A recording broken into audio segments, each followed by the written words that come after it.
ಸಾಮಾನ್ಯವಾಗಿ ಎರಡು ದಶಮಾಂಶ ಸಂಖ್ಯೆಗಳನ್ನ ಗುಣಿಸಿದಾಗ ಅದರ ಗುಣಲಬ್ಧ ಗುಣಕ ಮತ್ತು ಗುಣ್ಯಕ್ಕಿಂತ ಜಾಸ್ತಿ ಬರುತ್ತೆ. ಅದೇ ರೀತಿ ನಮ್ಮ ಗಮನಕ್ಕೆ ಬಂದಿರ್ಬೋದು, ಎರಡು ದಶಮಾಂಶ ಸಂಖ್ಯೆಗಳನ್ನ ಭಾಗಿಸಿದಾಗ ಭಾಗಲಬ್ಧ ಭಾಜ್ಯಕ್ಕಿಂತ ಜಾಸ್ತಿ ಬರುತ್ತೆ.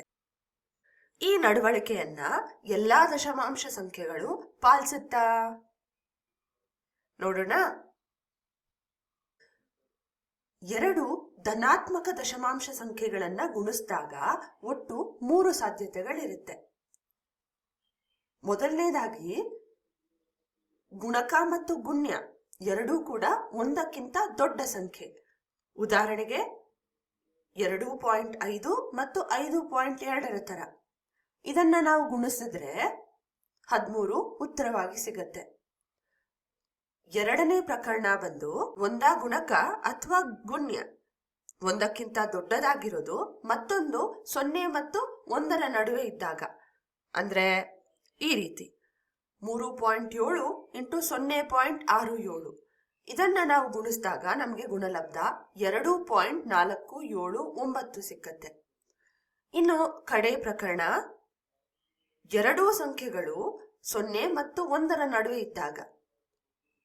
ಅಂದ್ರೆ ಈ ರೀತಿ 0.41 0.9. ಇದೆರಡನ್ನ ಗುಣಿಸಿದಾಗ ಗುಣಲಬ್ಧ 0.369 ಸಿಕ್ಕತ್ತೆ. ಈಗ ಸೂಕ್ಷ್ಮವಾಗಿ ನಮಗೆ ಸಿಕ್ಕಿರುವ ಗುಣಲಬ್ಧವನ್ನ ನಾವು ಗಮನಿಸಿ ವಿಶ್ಲೇಷಿಸಿ ನೋಡೋಣ, ಯಾವುದಾದ್ರೂ ವಿನ್ಯಾಸ ಸಿಕ್ಕತ್ತಾ ಅಂತ ಹೇಳಿ. ಗುಣಕ ಮತ್ತು ಗುಣ್ಯ ಎರಡು ಒಂದಕ್ಕಿಂತ ಹೆಚ್ಚಿದ್ದಾಗ ನಮಗೆ ಸಿಕ್ತಿರುವ ಗುಣಲಬ್ಧ ಬಂದು ಆ ಎರಡೂ ಸಂಖ್ಯೆಗಳಿಗಿಂತ ಒಂದು ದೊಡ್ಡ ಸಂಖ್ಯೆ. ಈ ನಡವಳಿಕೆಯನ್ನ ನಾವು ಅಪೇಕ್ಷಿಸಬಹುದು. ಯಾಕೆಂದ್ರೆ ನಾವು ಸಾಧಾರಣವಾಗಿ ಎರಡು ಸಂಖ್ಯೆಗಳನ್ನ ಗುಣಿಸುವಾಗ ಅದರ ಗುಣಲಬ್ಧ ಆ ಎರಡೂ ಸಂಖ್ಯೆಗಳಿಗಿಂತ ಒಂದು ದೊಡ್ಡ ಸಂಖ್ಯೆನೇ ಆಗಿರುತ್ತೆ. ಇನ್ನು ಎರಡನೇ ಪ್ರಕರಣವನ್ನ ನೋಡಿದ್ರೆ ಇದರಲ್ಲಿ ಒಂದು ಸಂಖ್ಯೆ ಒಂದಕ್ಕಿಂತ ದೊಡ್ಡ ಸಂಖ್ಯೆಯನ್ನ ತಗೊಂಡ್ವಿ, ಮತ್ತೊಂದನ್ನ 0 ಮತ್ತು 1 ನಡುವೆ ತಗೊಂಡ್ವಿ. ಆಗ ನಮಗೆ ಸಿಕ್ತಿರುವ ಗುಣಲಬ್ಧವನ್ನ ನೋಡಿ. ಇದು ಗುಣಕ ಮತ್ತು ಗುಣ್ಯದ ನಡುವೆ ಇರುವ ಒಂದು ಸಂಖ್ಯೆಯಾಗಿದೆ. ಇನ್ನು ಮೂರನೇ ಪ್ರಕರಣದಲ್ಲಿ ಅಂತಹ ವಿಶೇಷತೆ ಏನಿದೆ ನೋಡೋಣ. ಎರಡೂ ಸಂಖ್ಯೆಗಳನ್ನ ನಾವು 0 ಮತ್ತು 1 ನಡುವೆ ತಗೊಂಡ್ವಿ. ಗುಣಿಸಿದಾಗ ನಮಗೆ ಸಿಕ್ತಿರುವ ಗುಣಲಬ್ಧವನ್ನ ನೋಡಿ. ಇದು ಆಶ್ಚರ್ಯವನ್ನ ಉಂಟು ಮಾಡೋ ತರ ಗುಣಕ ಮತ್ತು ಗುಣ್ಯಕ್ಕಿಂತ ಕಡಿಮೆ ಇದೆ. ನಾವು ಯಾವಾಗ್ಲೂ ಗುಣಾಕಾರವನ್ನ ಬಳಸ್ಕೊಂಡು ಪ್ರಮಾಣದ ಬೆಳವಣಿಗೆ ಅಥವಾ ಹೆಚ್ಚಳವನ್ನ ಮಾಡಿದ್ವಿ.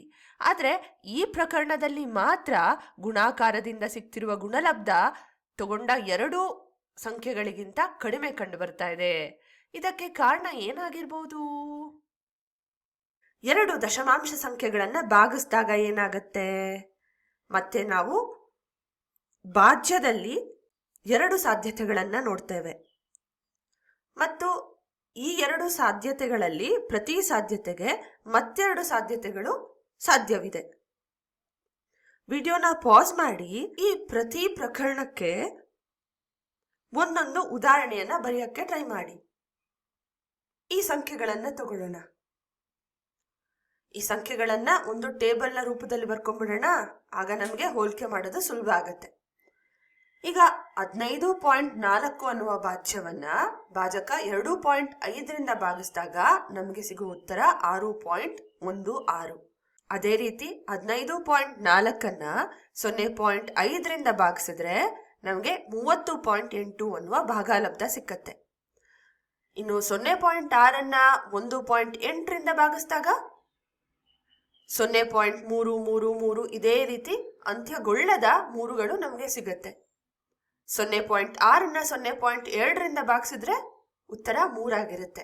ಸ್ಪಷ್ಟವಾಗಿ ಭಾಗಲಬ್ಧ 2 ಪ್ರಕರಣಗಳಲ್ಲಿ ಭಾಜ್ಯಕ್ಕಿಂತ ದೊಡ್ಡ ಸಂಖ್ಯೆ ಆಗಿದೆ. ಒಂದು 15.4 0.5 ಭಾಗಿಸಿದಾಗ, ಎರಡನೇದು 0.6 0.2 ಭಾಗಿಸಿದಾಗ. ಒಟ್ಟಾರೆ ಈ ಟೇಬಲ್ನ ನಾವು ಈ ರೀತಿ ಬರ್ಕೊಳ್ಬಹುದು. ಇಲ್ಲಿ ಕುತೂಹಲವನ್ನ ಉಂಟು ಮಾಡಿಸೋದೇನು ಅಂದ್ರೆ ಭಾಜ್ಯ ಅಂದ್ರೆ ಡಿವಿಡೆಂಡ್ ಮತ್ತು ಭಾಗಲಬ್ಧ ಅಂದ್ರೆ ಕೋಶಂಟ್, ಇದೆರಡರ ನಡುವೆ ಇರುವ ಸಂಬಂಧವನ್ನ ನಿರ್ಧಾರ ಮಾಡೋದು ಭಾಜಕ ಡಿವೈಸರ್ ಅಂದ್ರೆ ಡಿವೈಸರ್ನ ನೋಡಿ ನಾವು ಡಿವಿಡೆಂಡ್ ಮತ್ತು ಕೋಶಂಟ್ನ ನಡುವೆ ಇರುವ ಸಂಬಂಧವನ್ನ ನಿರ್ಧರಿಸಬಹುದು. ಒಂದ್ ವೇಳೆ ಭಾಜಕ ಡಿವೈಸರ್ 0 ಮತ್ತು 1 ನಡುವೆ ಕಂಡು ಬಂದ್ರೆ ಭಾಗಲಬ್ಧ ಭಾಜ್ಯಕ್ಕಿಂತ ದೊಡ್ಡ ಸಂಖ್ಯೆಯಾಗಿರುತ್ತೆ. ಅದೇ ಭಾಜಕ 1ಕ್ಕಿಂತ ಹೆಚ್ಚಿದ್ರೆ ಭಾಗಲಬ್ಧ ಭಾಜ್ಯಕ್ಕಿಂತ ಕಡಿಮೆ ಇರುತ್ತೆ.